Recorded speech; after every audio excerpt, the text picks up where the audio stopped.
Katie. Hi, Julia. What's up? This is our first episode. This is our Playdate. first episode. Welcome to Playdate, Julia. It's Act 1, Scene 1. We're discussing The Illusion by Tony Kushner. And it's such a good play. It's such a good play. I'm Julia. I am a actor / playwright, and I'm from New York. And that's about all you need to know. We'll learn more as this goes on. Yes, of course. My name is Katie. You can call me Kate. You can call me Katie. You can call me Caitlin. You can call me Elizabeth if you want. It doesn't much matter to me. I am born and raised from Massachusetts. Julia and I went to college together. We did. I'm 23, and I guess yeah, that's pretty much about it. I love that's pretty much about it. That's its basic info. Are you ready to do some trivia? Oh, I'm so ready for trivia. So this will be the first part of all of our episodes. We're going to do trivia questions where me and Katie quiz each other on ourselves. And it's going to be really embarrassing when we get a lot of these wrong.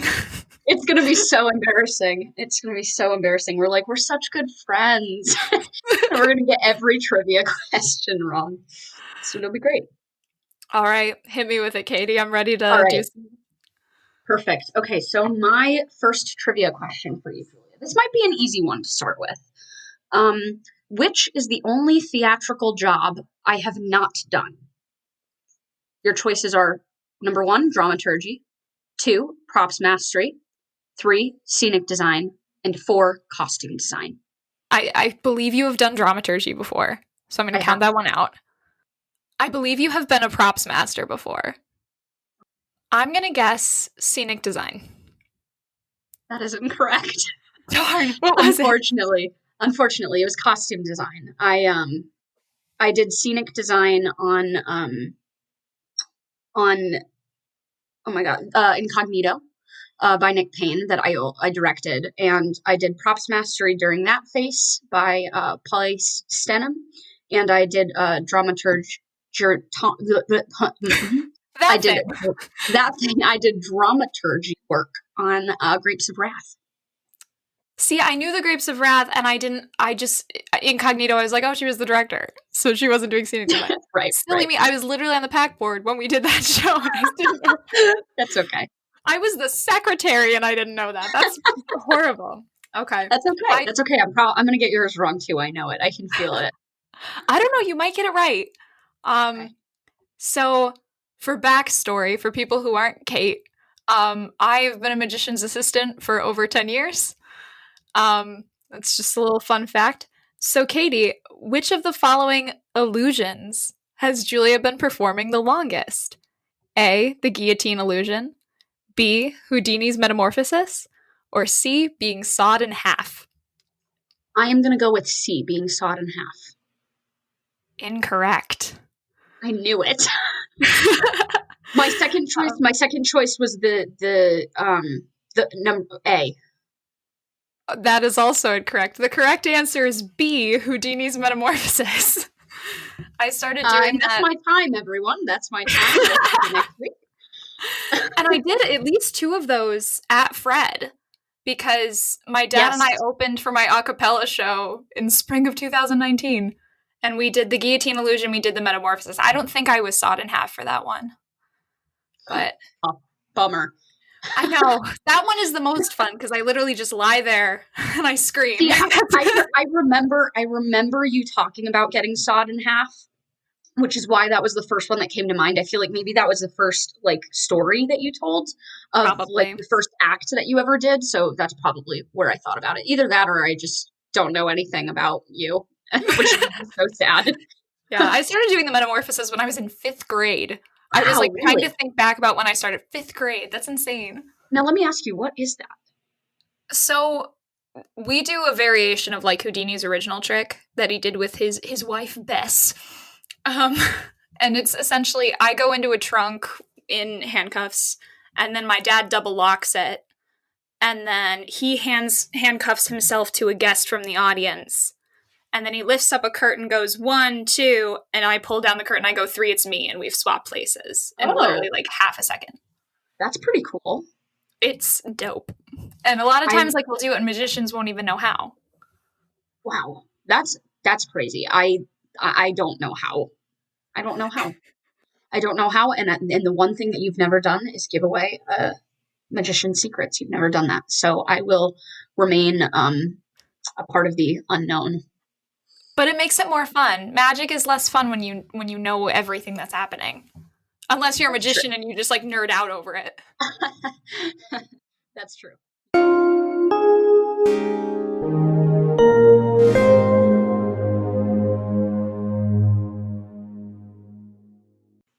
All right, Julia, what do you think? Should we get into the nitty-gritty of The Illusion by Tony Kushner? Let's do it. Let's do it. Do you want to tell our lovely listeners a little bit about the show? Yeah, I just as a forewarning for people listening, if you would like to read the play, I would suggest stopping the podcast here and going ahead and listening to it, and then coming on back and listening to the rest of it.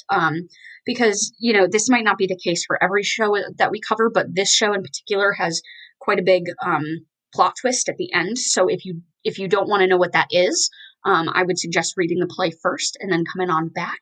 But if you are just ready to hear it out loud and hear all of our thoughts, then let's do the thing. Yeah. This episode is rated S for spoilers.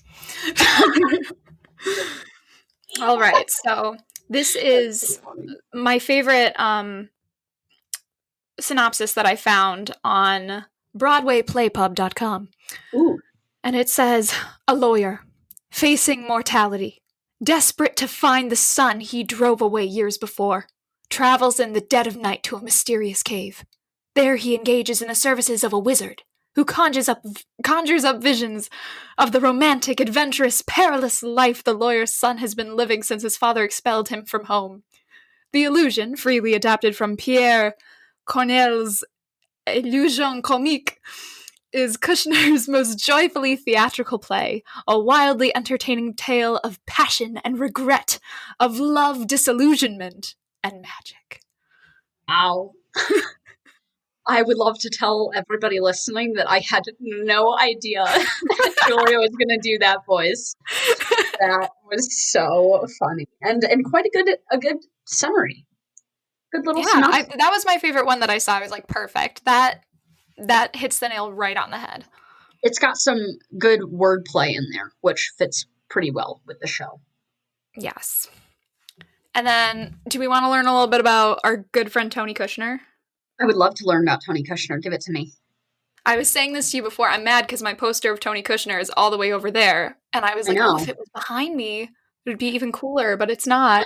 He's looking over your shoulder. So, Tony Kushner is a playwright who is known mainly for the quintessential play, Angels in America, so good. Which newly described as the broadest, deepest, most searching American play of our time. And he actually won the 1993 Pulitzer Prize for Drama. And he's written subsequent plays such as Slavs in 1994 and Homebodies / Kabul in 2001. And his latest production, Caroline or Change, in 2004, is a musical inspired by his childhood.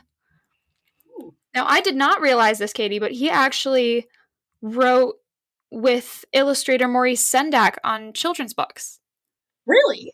Which, my mom's a second grade teacher, so, like, Maurice Sendak is, like, a household name. Right. Oh, my goodness. I had no idea.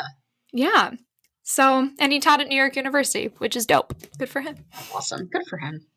Cool. Yeah, he's if anybody, if you're new to theater and you're listening to this podcast, he's a good one to start with. Yeah. Kushner is a really, he is just very good. And as you said, I mean, he's absolutely incredible and remarkable play, Angels in America. I mean, so good. Yeah, I feel like it almost transcends being a play a little bit just because it just takes everything to a whole nother level. Yeah, I completely agree. If you've never seen it, it's one of those experiences that really can only be lived live. Like Yeah. you know, it's just it's so powerful when you see it done live. And if you don't know what that one's about, definitely take a look at that. Yes. How about we talk a little bit about commedia, which is the form of acting that this play is really derived from. So, La Illusion Comique is a French play. Commedia is not typically, it wasn't, you know, like established in France. But there were subsections of Commedia that kind of came off of it, and La Illusion Comique was a play that came off of one of the subsections of Commedia. So just a little kind of note before I get into a little bit of what Commedia really is. I just want to state that Commedia is a very, very, very gendered form of theatrical comedy. And so it typically displays, you know, males and females, cis males and females in traditional roles, traditional gender roles. And so I just want to put it out there, like for the sake of the podcast, I'm going to be talking, you know, about the history because it is, you know, even though it's gendered and it's outdated, it is history. I will be talking about that, but obviously, I think I can speak for Julia and I in saying that we don't necessarily agree with some of the stereotypes that are portrayed within Commedia. Yeah. But something to note that I will be talking in more gendered terms, so you're aware. Um, so Commedia dell'arte actually translates to comedy of the profession, which I did not know until I did a little bit of research. But it was in Italy is really where it began in the 16th century and went through the 18th century, and it was really, really, really popular. A lot, like I said, a lot of different countries kind of borrowed ideas from Commedia, French being one of them, England, Germany, or a couple of others, and they kind of created their own little subsets from it. But it uses old dramatic stories and kind of combines it with elements of improvisation. And basically, actors sort of fit into what we would consider to be stock characters. So if that's kind of a term that doesn't really, if you don't really know what that means, the best way that I can kind of explain it is like Shakespeare. If you know anything about Shakespeare, you know that Shakespeare, when he wrote his plays, a lot of the times he fit them into characters such as like lovers, or in Midsummer Night's Dream, he's got like fairies, and there's always comedy, you know, comedian characters and clowns, and so within there's kind of, you know, different characters, and that's sort of what we see in Commedia. There are specific masks, specific walks, behaviors, mannerisms, motifs, and motives that are done with each stock character, and there's just extreme physical comedy in it. It is like all physical comedy in like all of Canada. It's like the So earliest form of slapstick, essentially. yes, completely. I completely agree. So some of the Commedia characters, some of like the most famous ones are, you know, like elderly men, there are lovers, there are these things called zannis, which are really just clowns. There are soldiers, tons of stuff. And they get put into these different groups. And within those groups, like the Zani or the lovers, there are different characters that kind of come out of that. And different characters have different masks and different walks. And like I said, different intentions. You know, like the old men are usually focused on sex and money. And that's usually what a lot of their plot lines kind of center around. The lovers are all about falling in love. And that's like all that they care about. And so they kind of combine these old stories with these stock characters and then improv. And it's pretty much like the best. I tried to break down the percentage, and you can correct me if you think otherwise, Julia. But to me, it kind of feels like it's like 35% structure and like 65% improv. Um, Yeah. you know, it feels very it's very improv, and some characters don't really wear masks, you know, lovers being one of them, but it is common in Commedia for, you know, characters to kind of switch characters, to mess around and kind of do different things, pretend that they're other characters, for the sake of the illusion. That doesn't really happen that much, so I'm not really going to go too much into that, but they almost always have a happy ending, and it's pretty much supposed to be laugh out loud funny. like all Yeah. the time. There's a lot of repetition as well. Like repetition in comedy is just a huge thing in commedia, especially. Yeah, absolutely, absolutely. Um, And yeah, the goal of including like this huge part of improv is to kind of reflect what's happening at the time. They would use this usually to address people or political events that were happening. And this, because a lot of the stories are so similar, the improv element is really what kept it fresh and what people wanted to do to keep it fresh. And so ultimately it started to die out once people stopped really talking about the things that were going on, and it just kind of shifted a bit, and it became less about the story, less about the comedy, and it kind of became more about like the actors, which is kind of why it ended up dying out. But believe it or not, Commedia is still performed like all over, and in the Illusion, like we see a lot of Commedia in the Illusion. I love it. It's bringing me back to when we took Commedia junior year. Yeah. Wow, what an experience that was. What We an did. We experience. took a whole class on Commedia, and it was something else, wasn't it? So, Julia, what are your experiences with the Illusion? I'd say probably my experience is very similar to yours, as this was one of the first shows we saw performed as a main stage where we went to school. And I remember being immediately like enraptured by it because we'd already seen Godspell, which was amazing, and then we'd seen Man Who Came to Dinner, and that was fantastic. But then we walked into this room that had been turned into a cave. Yeah. And like, do you ever see a set that's just so juicy? You're like, I want to live here. I do, and it's the set of the Illusion done Yeah, at SUNY Fredonia in 2017. it's just like every once in a while you'll just find you're like, I could play around in this space forever and never get bored. Um, just absolutely brilliant design. And how many times did you end up seeing it? Because I feel like you saw it way more than I did. I saw it so many times. I saw pretty much every show at our school quite a few times. Mainly for character study, for trying to learn from my peers. So I probably saw the Illusion. Uh, oh God, maybe 3 or 4 times. Yeah, because 3 or 4 times. Yeah. I think I saw it 3 times. Because I had to write my intro to tech essay on it. So Right. I went Right. like the first time just to enjoy it, and then the second time to take notes, and the third time to finesse said notes. Yes. Because Yes. Yes. I hate taking notes during a show. It I like know. It's it's just one of awkward. those things where I'm like, I hate being this person that's like over here I just like know. trying to. And it's also really weird being on the other side of that and seeing people sit in the audience with like a notepad, and like when you actively know that people are taking notes about you, it's very like off-putting, Yeah. very weird. Especially in that theater, the Bartlett Theater. We did Daisy there, and you can see literally every single person in the audience without any issues. Like, at least in the Marvel, there's too many people to like really focus in on anybody, but like when you're in the Bartlett, you're like sitting in people's laps. Yeah. Yeah, for sure. Yeah.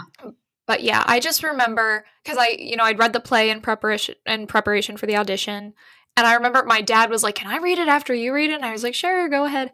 And the whole time he's just like chuckling, and he's like, "This is fantastic. This is great. This is so good." And he was like, "Oh, it'd be fun. You could just put this illusion bit right here." Blah blah blah. And I was just like, "Yeah, it's And great." you're like, oh dad. Oh, Oh, dad. oh dad. But it's funny because like now reading it, like it begs for magic. It begs It for does. Yeah. stage magic and illusion. And because I said this recently to someone, I forget what context it was, but a really good way to make an untrustworthy character in a show is to give them magic abilities, or to give them the ability to do magic, I never because thought you're about that. immediately Yeah. saying you can't trust anything this person says or does. Yeah. Yeah. That's a good point. I never thought about that. Yeah. My favorite example is like the leading player in Pippin. If you make that character a magician, you've got 10 points to Gryffindor in my book. Yeah, 10 points to Gryffindor is right. Yeah. But yeah, those were definitely like that was my first experience with it. And I remember being especially like this show was one of the reasons that I really started to notice and appreciate costume design Mm-hmm. because there was so much specificity and there was color coordination Yeah. and it like now I'm the type of person who will like go and watch videos analyzing movie costumes because Right. like the illusion started that for me. Right. Yeah, honestly, I totally feel you. For me, that was lighting design. When we saw it, that was kind of the first time that lighting design really ever stuck out to me as being something that really influenced uh, an element of the show. Really, really makes a difference. Yeah. Yeah, I mean, I saw this show twice. I saw it once at our school, and I saw it once just like another version of it around. And but I've never worked on it. And the first time I read it, I said I was a wee baby freshman musical theater major. I had very very little exposure to pretty much anything that wasn't commercial Broadway or contemporary plays that are very famous. Maybe with the like exception, like occasional like Tennessee Williams or something like the Glass Menagerie that you read in high Right. school. You know, but I remember having a really hard time reading this play when I was younger because the dialogue is heightened Yeah. in it, and once you kind of are a little bit more familiar with Shakespeare, the dialogue actually really isn't it's quite easy to understand after you can kind of read and decipher Shakespeare. But if you haven't gotten kind of past that, this feels very overwhelming because it's so heightened. But the thing that I absolutely love, love, love about the way that it's written is the fact that it switches between like heightened language and contemporary language so quick, and it's always on a punchline, so that the punchline is never missed, which is like the best part about the play Yeah. being because he can write this exceptional, beautiful dialogue of this heightened language of like somebody, like I remember there's a part where oh my god, what the heck is his name? Madamore? Madame when Matamore is like talking about how much he's like going to slay all of like these like people who are in his way, and then they're like, okay, so like what should we do now? And he's like, we should run. Like the joke just always is like so contemporary in language, and it makes it so easy to like not miss, which is Yeah. great since it's supposed to be such a big comedy. I there's one thing that I thought I would love to see, which is that in the play there's obviously Prince who is trying to win over a long lost love, a love they've never met, and there's always a rival. And the way that the dialogue is written has a very agony from Into the Woods kind of feel to it, where the two princes are like trying to one up each other all of the time. um and and I think I would love to see that like played into. I love shows that follow multiple storylines. It's just like it's just chef's kiss, you know? Yes. And I especially love when the names of the characters that remain with the same actor are connected in some way, shape, or form. It makes me very, very happy. And like I don't even care. I'll say it, America. I don't even care if it's cliche. Anytime I have a character that's played by the same actor, chances are I will connect their name in some way, shape, or form. So just if you hate that, don't read anything I write. Please do. Please, No, I need please it. read it. Please read it. But yeah, I just be prepared for a lot of that. Yeah, I think what I absolutely love is that I would love to see as well is the the show is a play within a play. The whole fun of watching this show is not knowing that it's a play within a play, but Yeah. there are so many clues. There are so many clues in the script that tell you that it's a play within a play. I wrote one down because when I read it the first time, like I remember reading this at like 4 or 5 years ago and being like, that's so dumb because I didn't know that it was like a play within a play. And it was that Tournament said why is he doing that? And then Alcandre was like, to indicate the passage of time. This is when he's clicking his tongue. There's like a man who's clicking his tongue. And so the father says, why is he doing that? And the magician says, to indicate the passage of time. And the father says, but he's making that sound with his tongue. And the magician says yes. And then the father says, well, you said he doesn't have a tongue. And the magician said, well, now he does. So, like, it makes absolutely no sense. There's no reasoning for it. And it's, like, the perfect example of just theater. It's great. It's one of those things where I look back, because I kind of forgot after I first read it that the twist was what it was. And so when we were watching it, I don't know how it went over my little freshman theater head that they were, 3 different types of theater. Like, I don't know why I didn't immediately think, oh, they're doing like a restoration piece. Oh, they're doing like a Shakespearean-esque piece. Oh, they're doing a Greek tragedy. Like, I don't know why my brain didn't just identify these simple theatrical structures. Right. No, it's hard to see when you don't know, like when you haven't read it and you're not familiar with it. You're so focused. I feel like I was so focused on just trying to understand what was happening, because just as soon as you're starting to get comfortable with the storyline and the characters, it switches. Yeah. And you have to like figure out from there who is who, since all of their names change, which is another indication that we're in the theater, because all of the characters' names change. Like, that's like the majority of my notes is just me making all of these discoveries that, like, it's just so obvious it's a play within a play. And I think one of the things that would make it even more fun is design wise is to have over the top everything for the actors on the stage who are playing actors, and to have like really bland design elements for like the reality of it. But if the whole, because it involves magic and like all of this fun illusion stuff, that isn't real life, this idea of having over the top design elements like isn't too outrageous, because you would say, well, we're watching a piece of theater, this isn't realistic, like this is the theater. And so of course they would have over the top lighting, of course they would have over the top costumes, like of course that they would like have crazy outrageous sound effects. But like then at the end it will make far more sense if that is kind of separated between the two worlds on stage. Yeah. It's funny too, because then your audience is like, oh wow, this production company really skimped out on the budget, huh? And then later they're like, oh. I know. The only thing that I said I wouldn't want to be over the top is like the sword fighting. I would want that to be as realistic as possible, so that, because like you think about it, if there's like unrealistic fighting, I think that would be a pretty big clue to like a lot of audience members that like maybe this isn't real. Yeah. You know what I mean? Like if his death looked painfully fake. Right.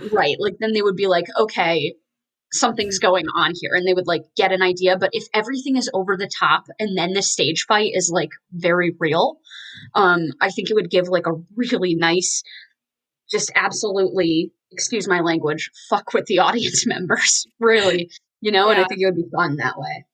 I think a very smart decision too, when Jessica directed this at Fred, was everything was very sincere, because if the characters don't believe what they're saying, it's not funny. With every single, I remember, even though it was so over the top, like you could tell that everyone fervently believed in what they were doing. Yeah. Especially in the opening 2 scenes, because I mean the Greek tragedy one is a little more grounded, but just the no, yes, no, like it was just very real. Yeah. Oh, absolutely. And that's like one of the golden rules of really being a performer, at least, is believing what your character says, and not judging your character, and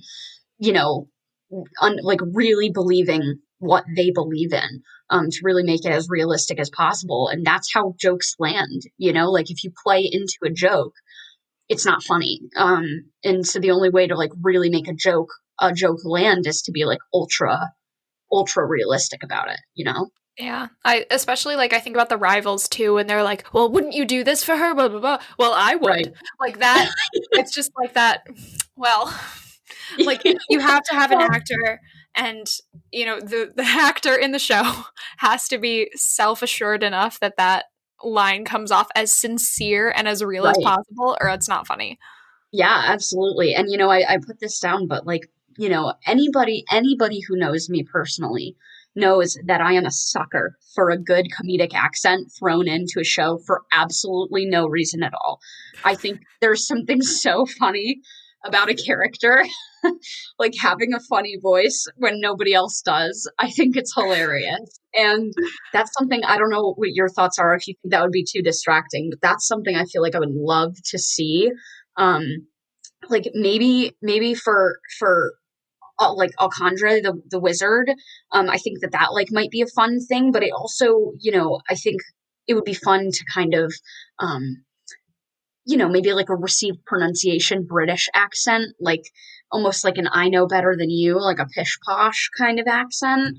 But Yeah. also like any kind could be just like a stupid voice. I just think something somewhere in there's a character that kind of could lend itself to it if that was something that people chose to. Oh, I think Matamore begs to come in with a very like enunciated French accent.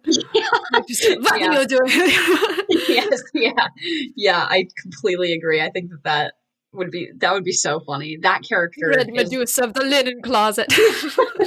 that character has my favorite joke. I wrote my favorite joke down that's in the play because it is so funny, and it's that Matamore, who is this, like goofy, lover who wants to win over the princess.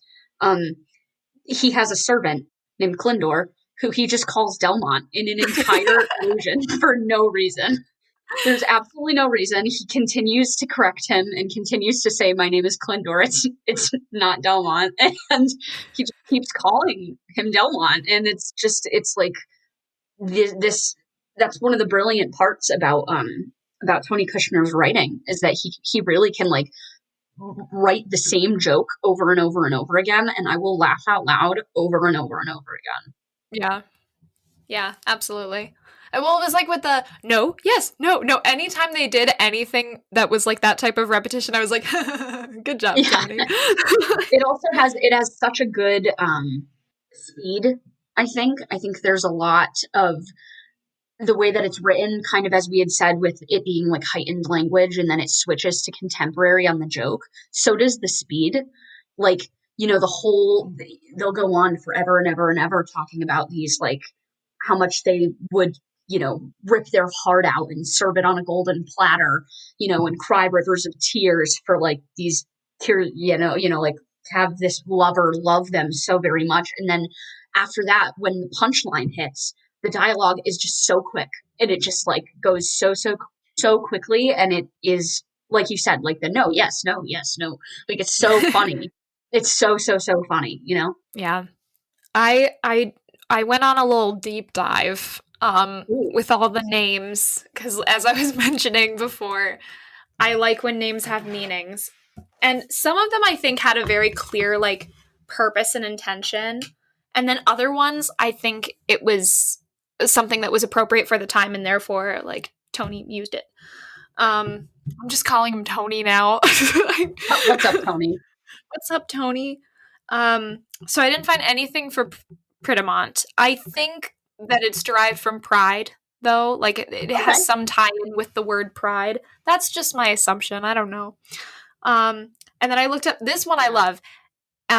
Amanuensis is a term that is used to denote a literary or artistic assistant, in particular one who takes dictation and copies manuscripts. Hmm.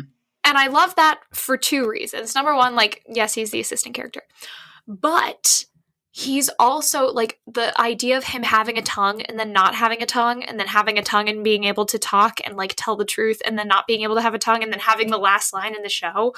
Like, Right. it made me very happy when I was looking at that. Alcandre is a name from the Odyssey, Really? and it was the wife of Polybus. So I was interested because that character, when we saw it was played by a woman, but that character is written for a man. Yes. Yeah. So Yep. I found that interesting that it's actually the name of the wife of Polybus. Interesting. Callisto means most beautiful. That one Of makes course a it lot of does. sense. Of course it does. Yep. Yep. Yep. Yep. I couldn't find one for Clindor, but Theogenes means created by God. And I Okay. think, like, either it just sounded really good and it was Greek, or, like, because he dies, like, I don't know if maybe there was a tie-in to, like, created by God, destroyed by God. I don't know. And then Melibea means looking after, Okay. which I Okay. can kind of see that, especially with her conversation with Alicia, because she doesn't like look after him until after Alicia's like, well, he sucks. Right. Yeah. And then Isabella, there were so many meanings for the name Isabella. So there I've was never heard that name. Never in my life. never before. So No. obviously, like Bella, Belle means beautiful, but Yep. also Isabella means devoted to God. God is perfection and God's promise. And that's not the Right. first time that name's going to come up, which is interesting. Mm. So then Hippolyta, I think I'm pronouncing that correctly. I'm sorry if I'm not. It means horse and let loose. That's me. If I can pick a name for myself, that's it. It's horse and let loose. Horse. That's my motto. You Horse just and want let to loose, horse everybody. around. Hey. I just love some good horsing around. You I know? love it. And then Alicia means noble or exalted, which is interesting because she's not the noble character. Yeah, interesting choice.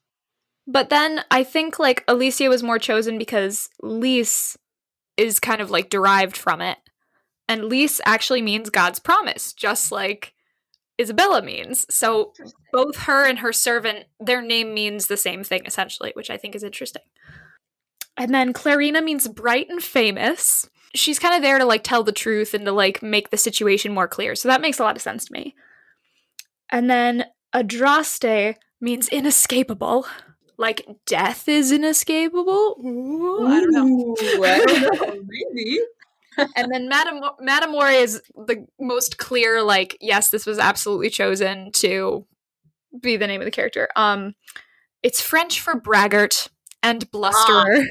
Yes. So that was my That deep dive. Yeah, that's awesome. I love that's something that you focus so much energy on because it's something that like you don't think about.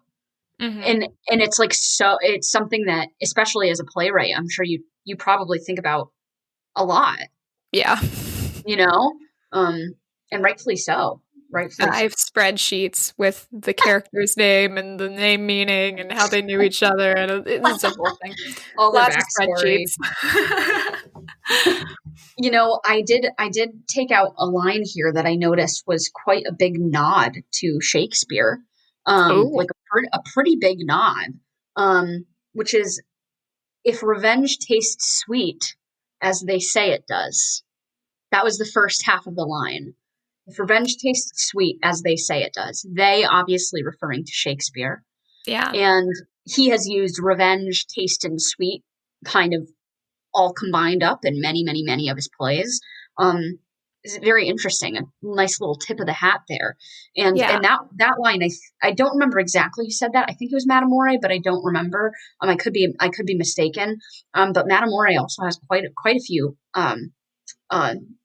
tips of the hat, a few little nods to Commedia and to the French adaptation of Commedia. He is the only character who speaks French in it.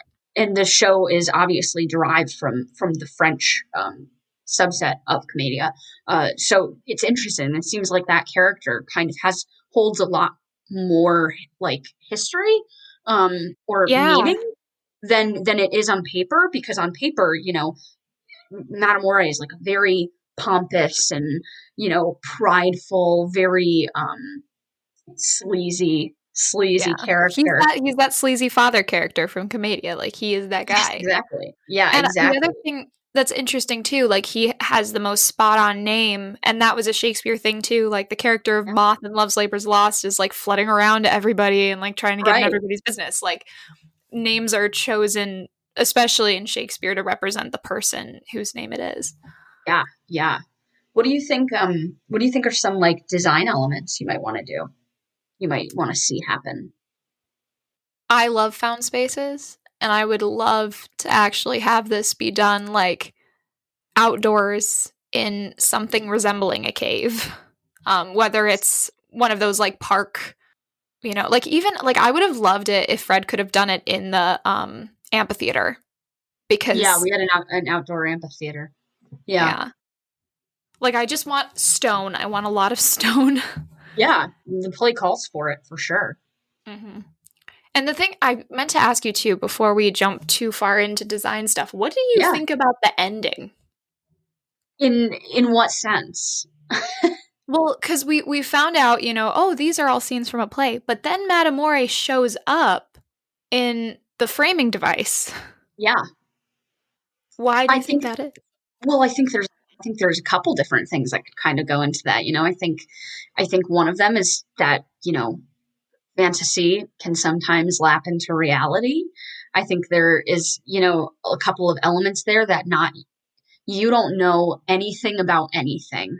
And that's something that I love about a lot of plays that do that kind of thing, where at the end, you're kind of like, I don't know what's real and what's not real. And anybody who knows me knows that that's something that I really like in theater is kind of leaving more confused than you were when you entered. And I think if you're looking at it, and you could definitely leave that theater being very confused. But I think it kind of that that idea that like art imitates life and life imitates art, and that everything is not as it seems. This idea of still like there's so much unknown stuff out there, and maybe all of the whole play was an illusion. Yeah. Maybe that's what it is. Maybe it's that the entire play like isn't even didn't even happen. Like none of this happened. You Maybe it was know, just his dream or something. Like, Yeah, exactly. Maybe yeah.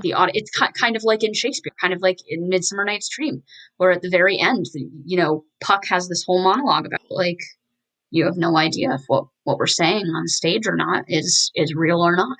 You might not have seen anything that was real performed on this stage tonight, so who knows? And I think maybe there's a little bit of an element of that in there. I don't know. What do you think? I think it could be that. I also think that it's entirely possible that because the thing that always trips me up reading this is that the MUS or I can't say his name, the assistant, we're just calling him that. He Okay. goes and like is in one of the illusions Yeah. and he kind of loses his mind whenever he does that.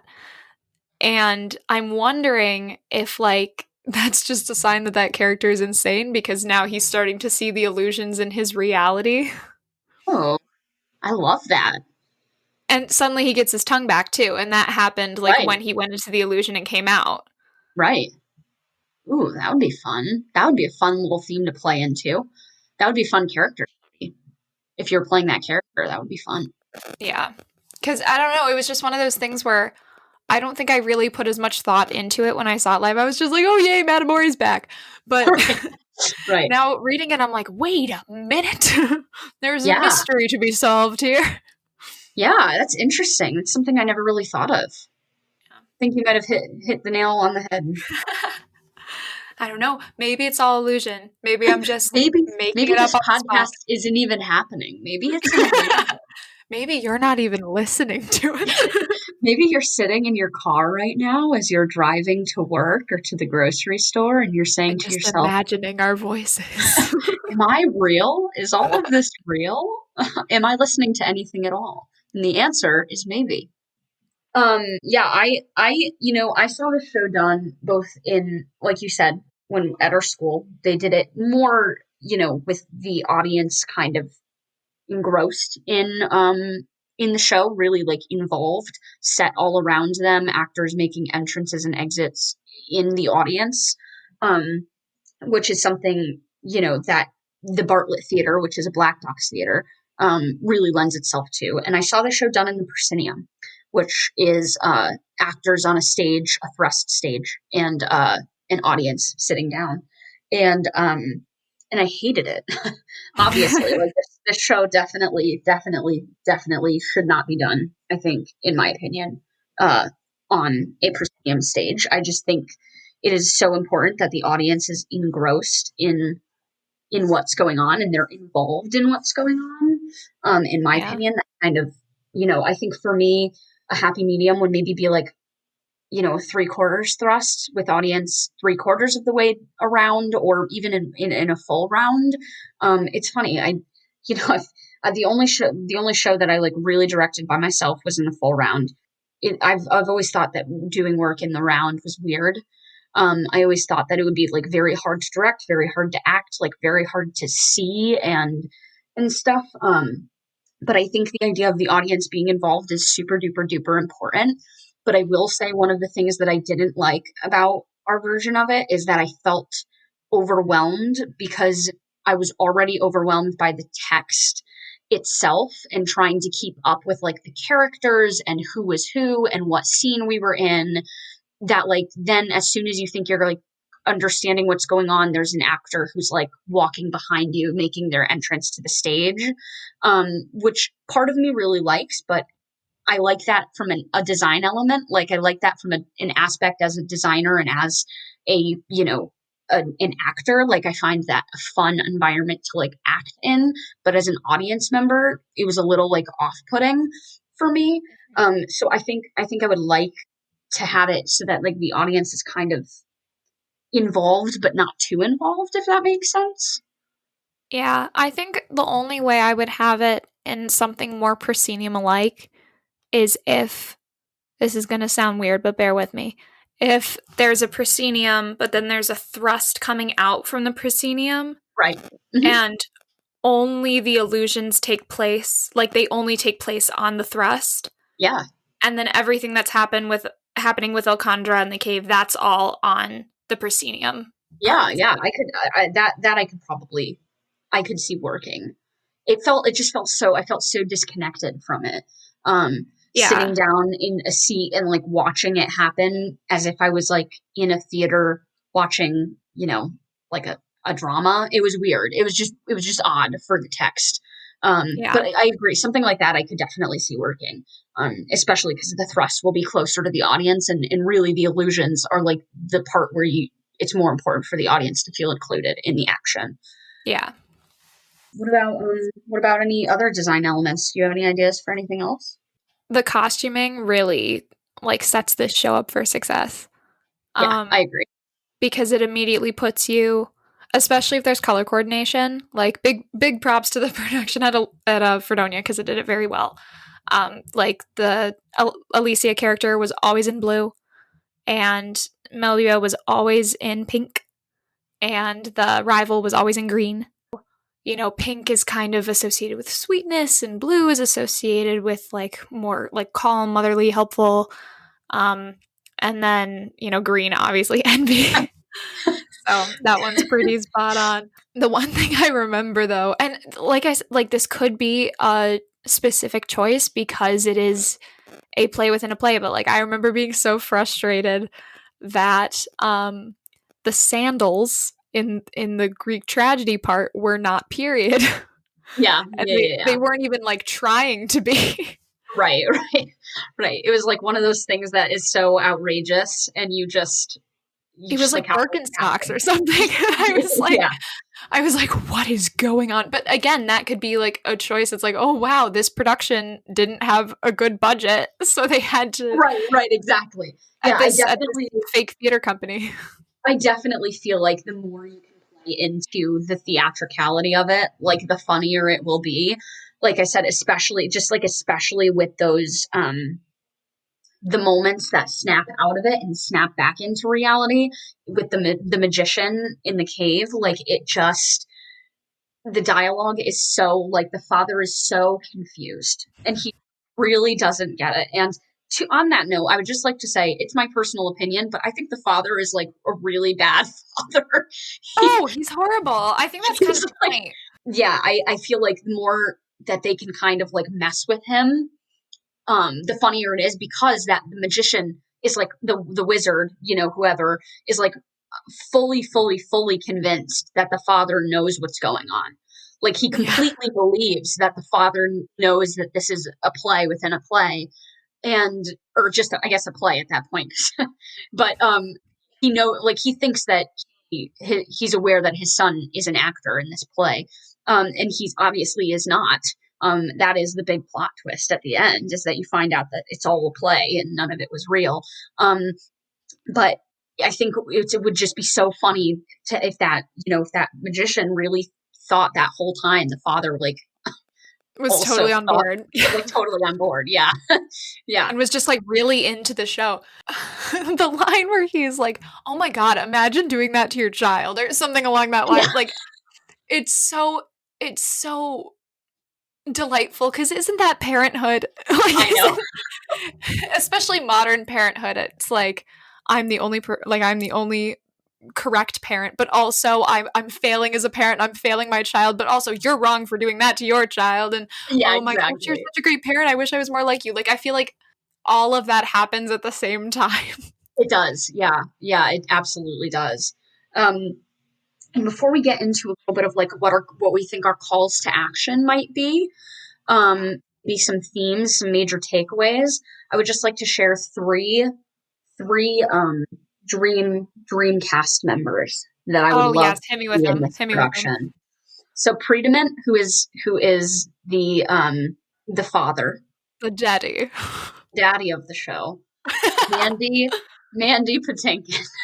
I just feel like Mandy Patinkin would play into the confusion so well. Um, Matamore, who is that very the goofy little character. I've got Jonathan Groff or Andrew Rannells. Oh, both of those are good. I couldn't pick. I couldn't pick. I would And this. also Go ahead. love just Rachel Bloom. I don't know why Yeah, I would love Rachel yeah. Bloom to play that role, just I because she can be so completely absurd. I agree. I agree that it just has to be like an actor who really doesn't care making a fool of themselves, you know. Yeah. Um, and last but not least, Alcondre, who's that beautiful, wonderful wizard, Patina Miller, Mama, Oh, Patina Miller. absolutely. Dream casting, absolute dream casting for me, I 100%. I love that. I love that so much.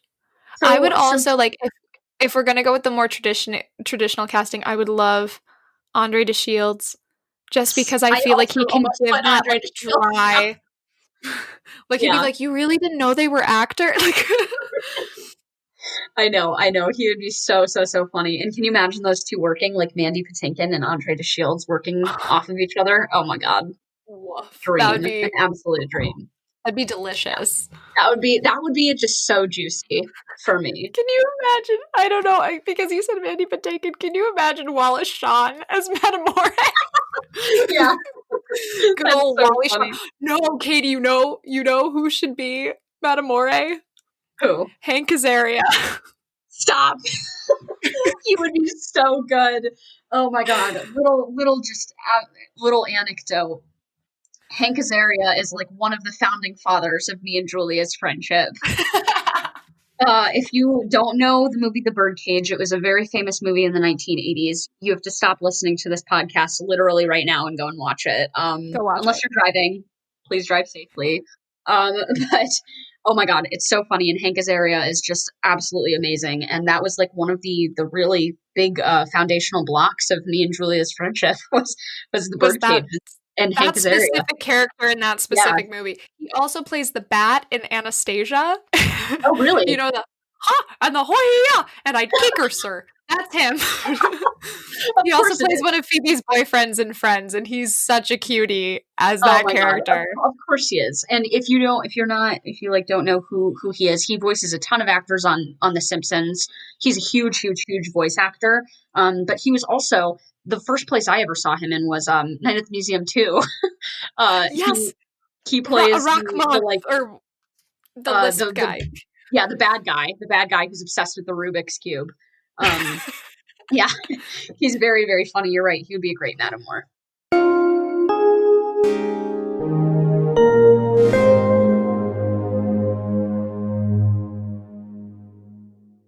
So, Julia, I've got one final question for you. Okay. and that is what your calls to action are. What themes, major takeaways you guys kind of got from reading this, and how you think you're going to take those themes and go out into the world, or even just parts of the show that stood out to you, and how are you going to take that and try to apply that theme, that message to your daily life. This is going to sound way more depressing than I want our first episode to be. Okay, But that's okay. I That's I okay. reread this morning, and the last couple days haven't been great. So I immediately was like, when I finished it, I was like, love is an illusion. People will say they care about you and they don't. And, like, I was just like staring out a window, just like, wow, nothing really works out the way you want it to. Everything, we are just particles in the air. Like, I try to be an optimist.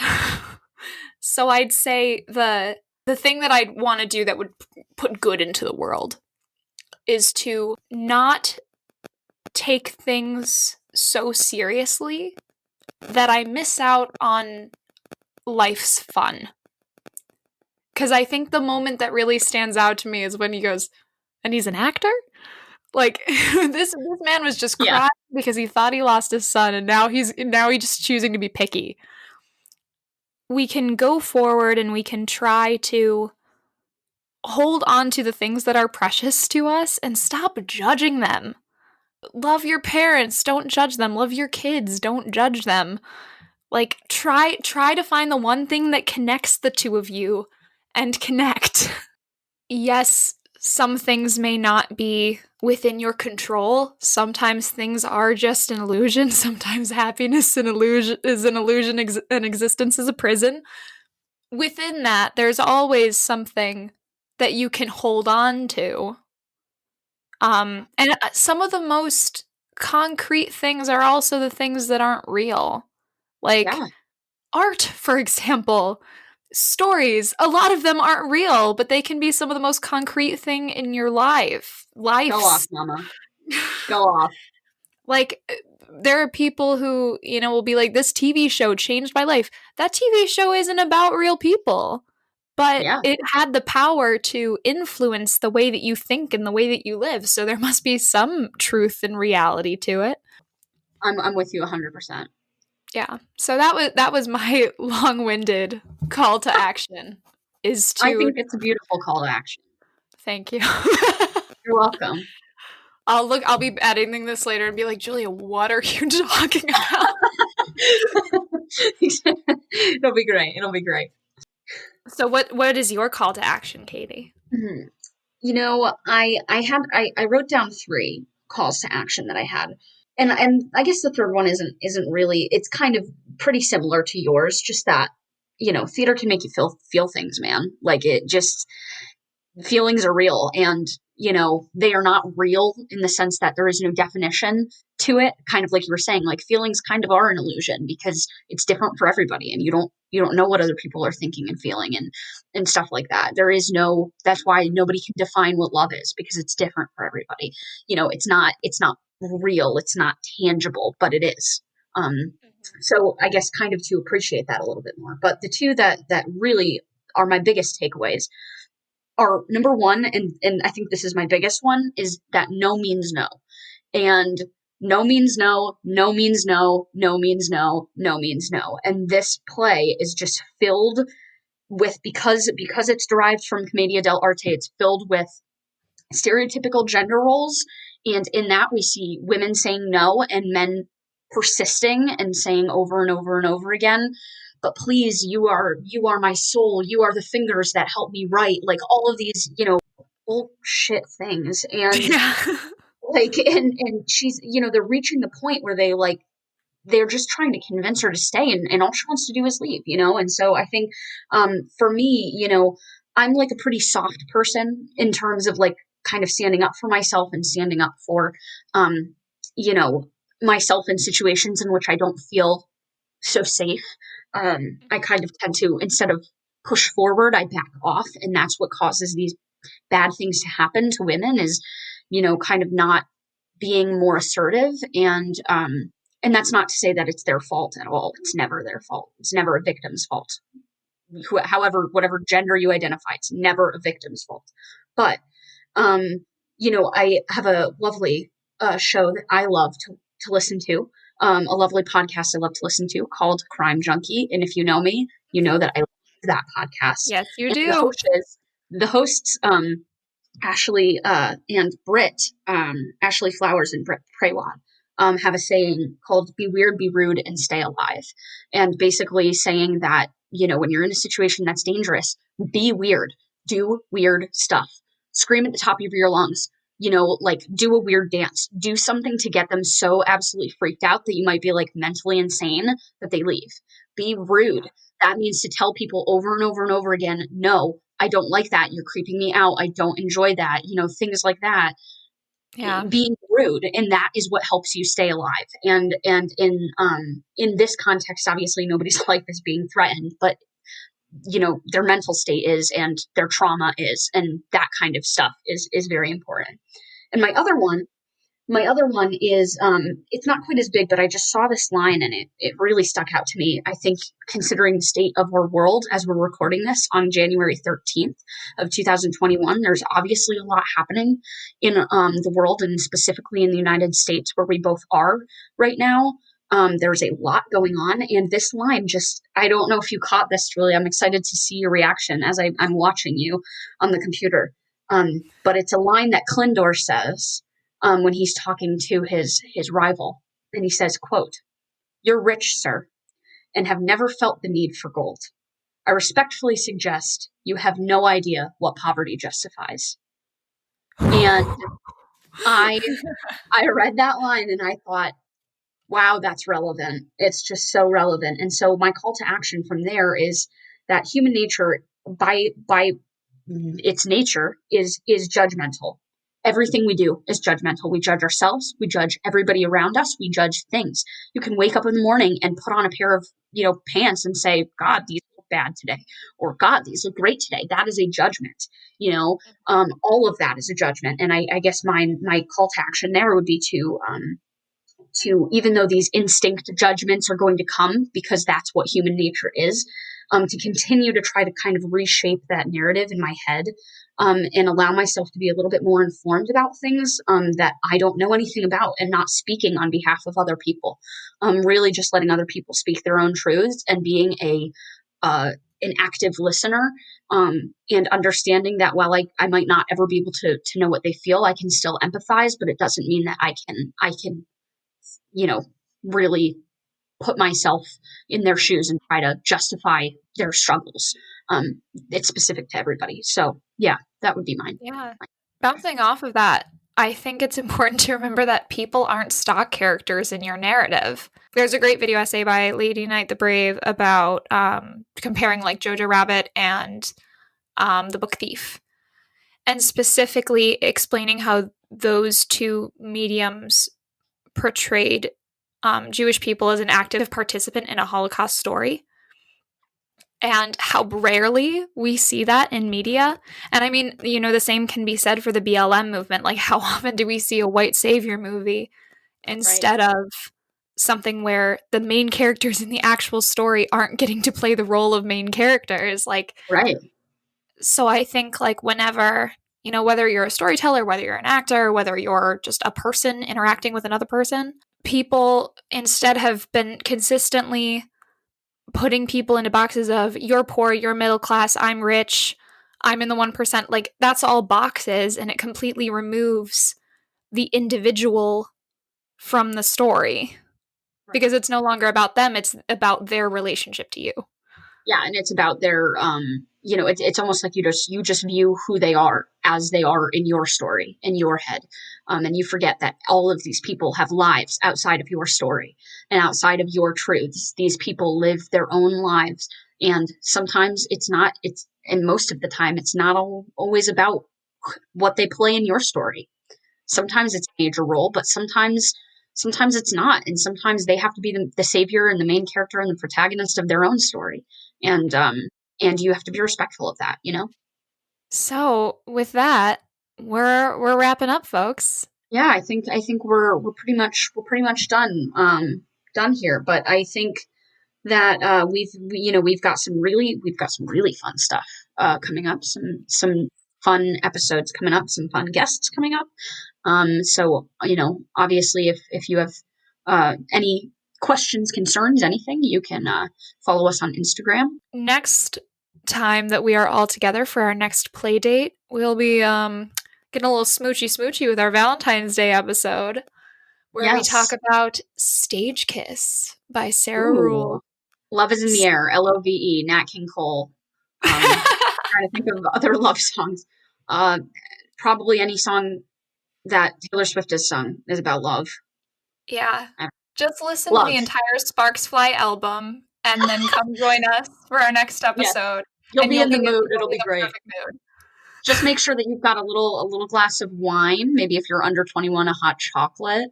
Maybe a good cup of tea, something like that. Anything that makes you feel loved. You can have that at our next play date. I'll put this on our Instagram too. This is my famous love punch recipe.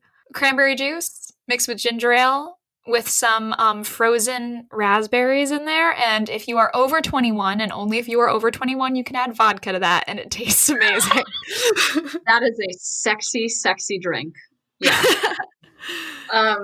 So feel free to shoot us an email at podcastplaydate@gmail.com.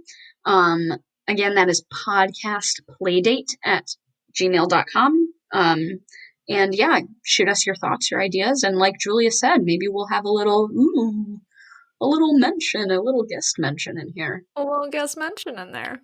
All right. We'll see you soon, babies. Bye. See you soon, babies.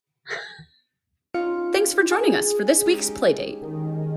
You can follow us on Instagram at playdate.podcast for updates, giveaways, and more fun stuff. Our cover art was designed by the amazingly talented Haley Denton Hughes. And our theme music was composed and recorded by Mickey Wadsworth. I'm Kate. And I'm Julia. Keep playing.